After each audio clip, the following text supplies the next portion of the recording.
So I get asked a question, hey Sean, I have a supplement plan. Should I consider changing over to a Medicare Advantage plan? And the answer to that question is, it depends.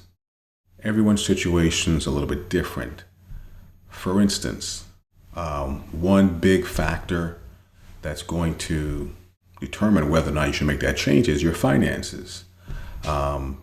Supplement plans are typically going to have a monthly premium, depending on where you live in the country, but that can be anywhere from, let's say, $150 up to $300 plus, just depending on your state and your zip code.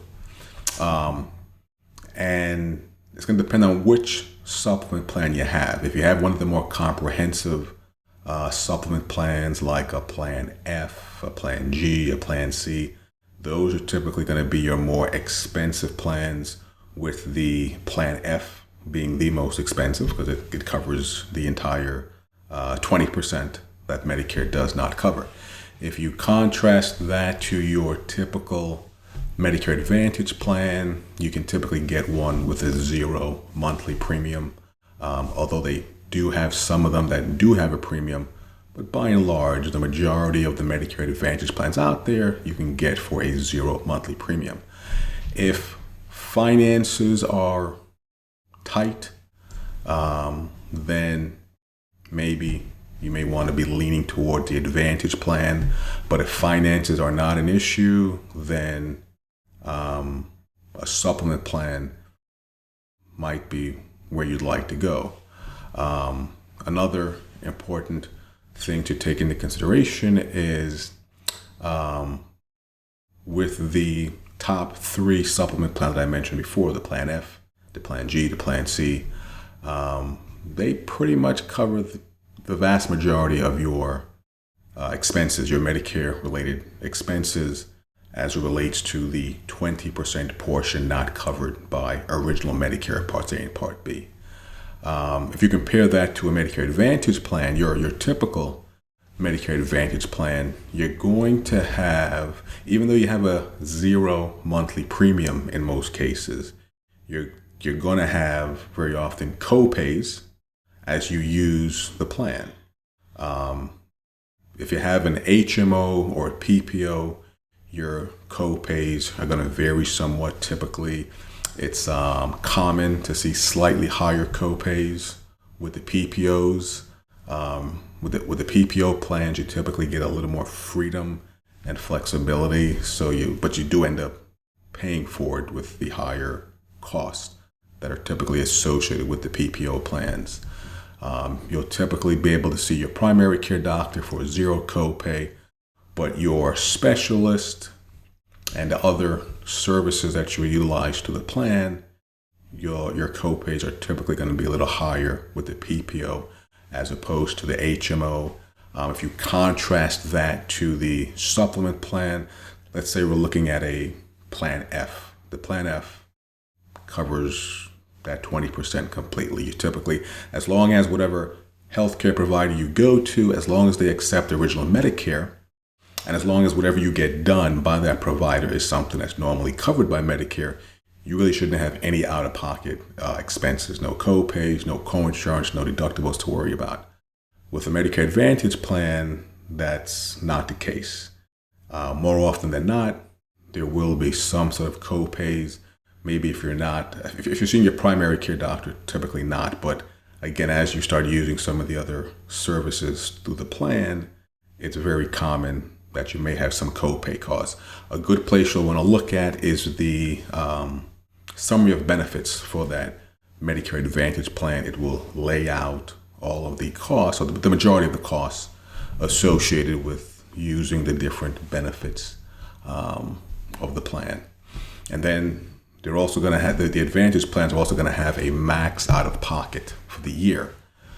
That max out of pocket, that's going to vary.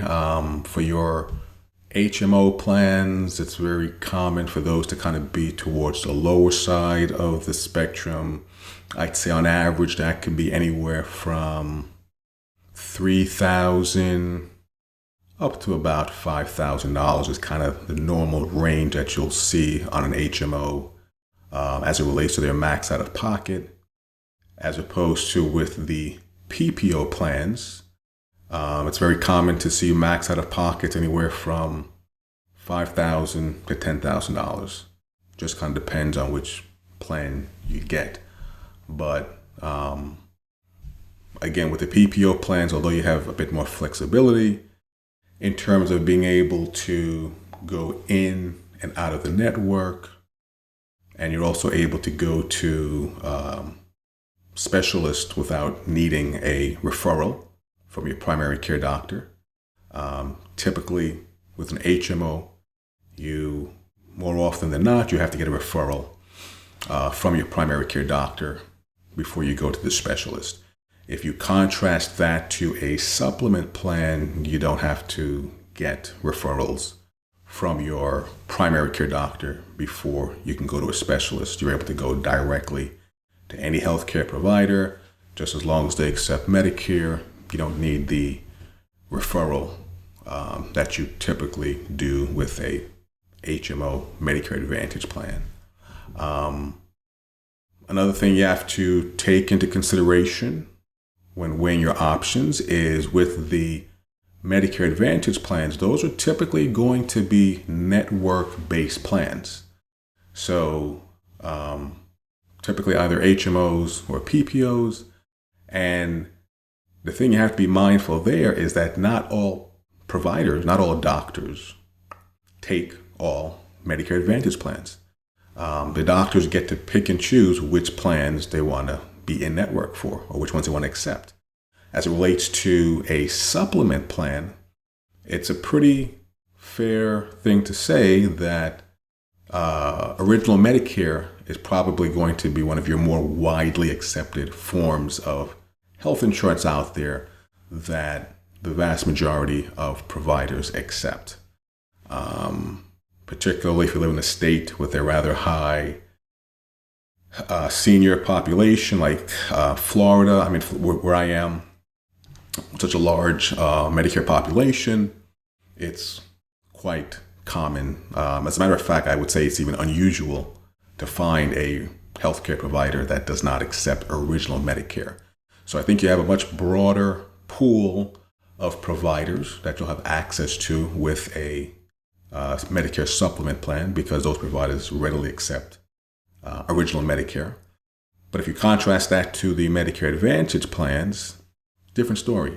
You might have, if you're someone that has multiple providers that you go to, right? You might have your primary care doctor, and you have a couple of specialists. Maybe you have a cardiologist, a orthopedic doctor, a podiatrist, endocrinologist, whatever. Each one of those doctors may or may not accept whatever Medicare Advantage plan you're considering getting.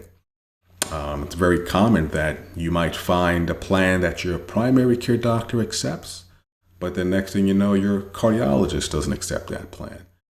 And then now you're in a situation where you're saying, wow, do I end up getting the plan that my cardiologist... You end up having to prioritize which one of your doctors now becomes expendable as it relates to getting this Medicare Advantage plan, right?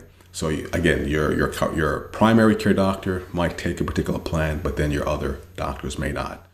So with a supplement plan, you typically don't have that to worry about. Another thing to take into consideration is the max out-of-pocket issue. Again, with the supplement plans, particularly a Plan F, a Plan G, you have your Part B annual deductible, which is $203 for the year. You contrast that to a Medicare Advantage plan with those max out-of-pockets being several $1,000s. That's, even though you have a zero premium for that Medicare Advantage plan, you do have that max out-of-pocket to, be mindful of. So any major hospitalization or illness where you need a lot of care from other providers, that max out of pocket is definitely something to, that's going to be there, that you have to be mindful of. Again, if you have a Plan F supplement plan or a Plan G, the Plan G, again, you just have that $203 to be mindful of. Other than that, that's it. Hopefully that gives you a little more clarity as to which plan would be the one that might be a better fit for your particular situation.